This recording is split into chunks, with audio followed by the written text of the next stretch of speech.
بسم اللہ الرحمن الرحیم۔ صحیح مسلم حدیث نمبر 6۔ محمد بن قیس ازدی نے علی بن ربیع ازدی سے، انہوں نے حضرت مغیرہ بن شعبہ رضی اللہ عنہ سے، انہوں نے نبی صلی اللہ علیہ وآلہ وسلم سے اس طرح روایت کی، لیکن بلا شبہ مجھ پر جھوٹ بولنا اس طرح نہیں جیسے کسی ایک عام آدمی پر جھوٹ بولنا ہے، کا جملہ بیان نہیں کیا۔ صحیح مسلم حدیث نمبر 7۔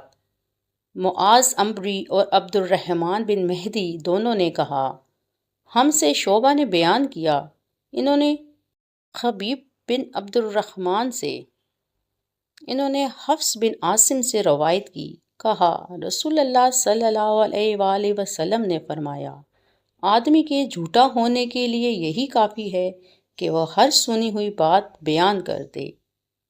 صحیح مسلم حدیث نمبر 8۔ علی بن حفص نے شعبہ سے، انہوں نے خبیب سے، انہوں نے حفص بن عاصم سے، انہوں نے حضرت ابو ہریرہ رضی اللہ عنہ سے، انہوں نے نبی صلی اللہ علیہ وآلہ وسلم سے اس کے مانند روایت کی۔ صحیح مسلم حدیث نمبر 9۔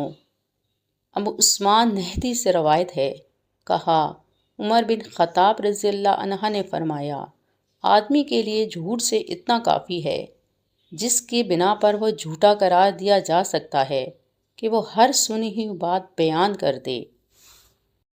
صحیح مسلم حدیث نمبر 10۔